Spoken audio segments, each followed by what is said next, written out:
Welcome back, guys. Today we're going to talk about Newton's first law and how to apply it to solve problems. So, Newton's first law says that an object at rest remains at rest, and an object in motion remains in straight line motion with constant velocity unless it experiences a net force. So a net force would be an external force. Something that is either moving with constant velocity or not moving is said to be in equilibrium. And that means that all of the forces are balanced.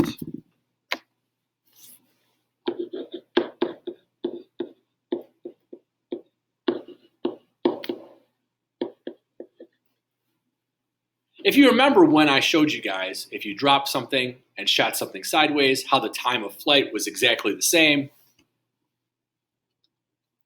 We have a similar thing with the first law. It makes sense that something that's not moving has forces that are balanced. It makes a little bit less sense that something that's moving with constant velocity has forces that are balanced. And so AP will favor the problems with balanced forces that are constant velocity because it goes against your common sense. If you laid down a trail of fidget spinners out into the hallway and tricked an 8th grader to come in here and you asked them that something was going across a frictionless surface, if all of the forces were balanced, they would probably say no, because something's pushing it sideways. But that's not the case. So an object in motion will stay in straight line motion unless there's an outside force. Okay, so inertial reference frames we talked about right at the beginning of motion. So these are ones in which Newton's first law is valid. So this is going to be reference frames where things are not accelerating. So that means that they're not getting faster or slower or changing direction. So things that are rotating or getting faster or slower are going to be non-inertial, and the rules won't work anymore. And I showed you guys a video of those professors where they were giving you examples of it didn't make sense. It looked like there was extra forces and things were moving in circles, and that's because they were non-inertial reference frames. All right, so when all the forces equal zero, we call this equilibrium. And we have an equation for this to recognize what this situation is. And we say F net equals zero. So F net is the sum of all of the forces, or you could use the summation sign. The sum of F is equal to zero. That's a capital sigma. Looks like an angry E. It can either be at rest, or you can see I put this in bold, moving with constant velocity, because that's the one that goes against common sense.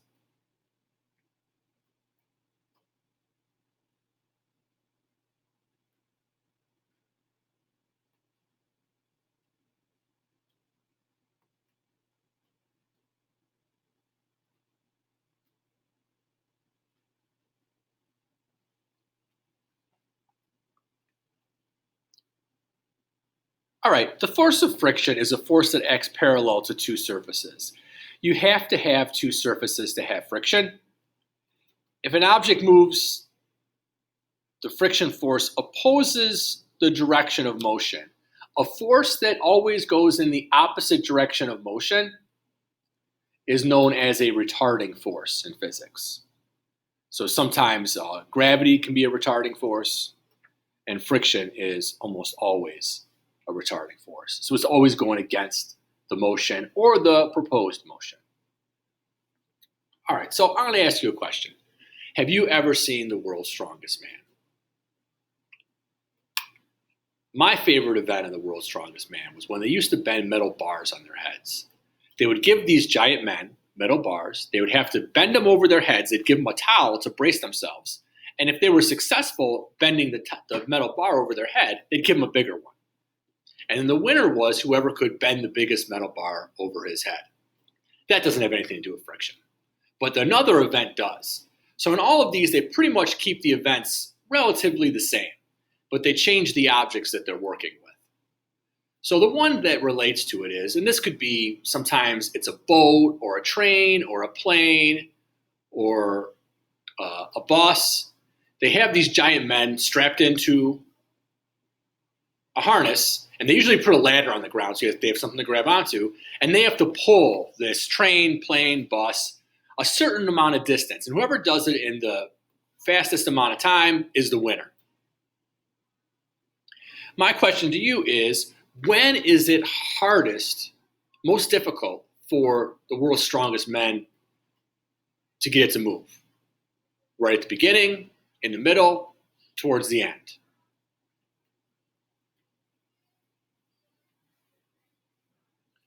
So the equation for friction is friction equals mu times n. This is a ratio of how hard is it to drag something as opposed to how hard it is to lift something. So this is not going to have any units. This is a lowercase mu. Uppercase mu just looks like m.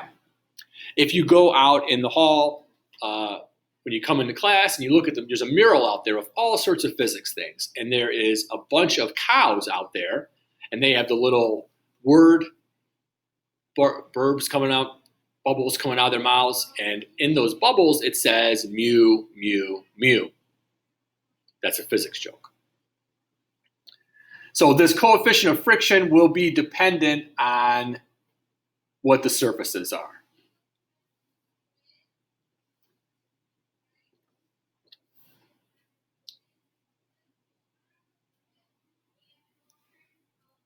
So these could vary.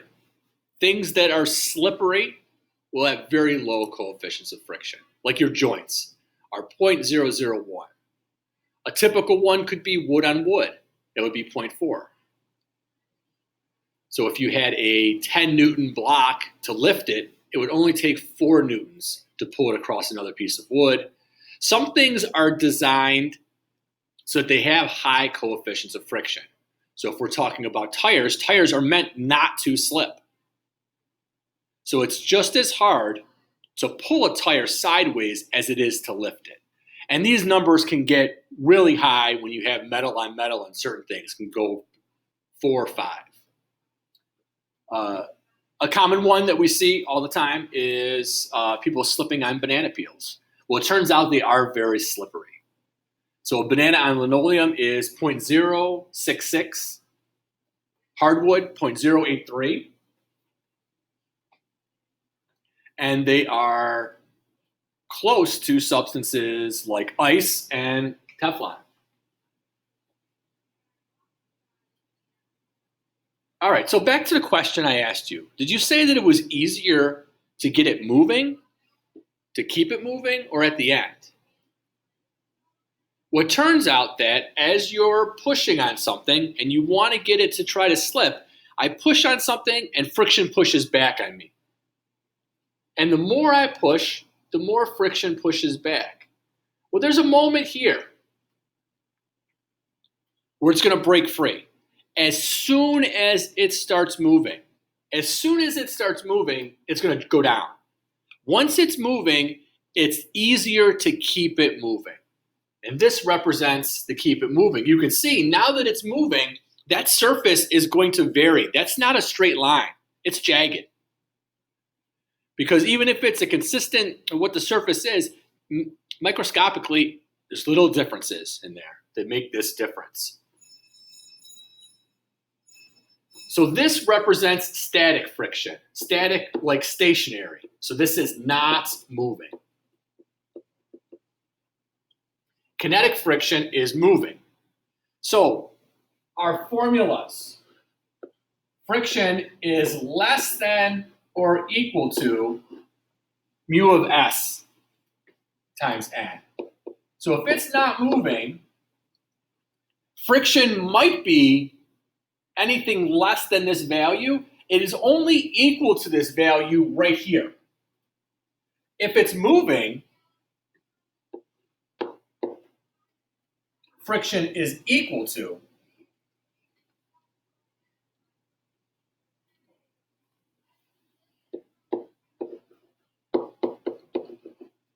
and when it's moving, we call this kinetic friction.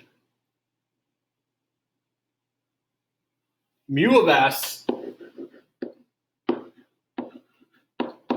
is going to be bigger than mu of K. It's harder for that guy to get it moving than to keep it moving.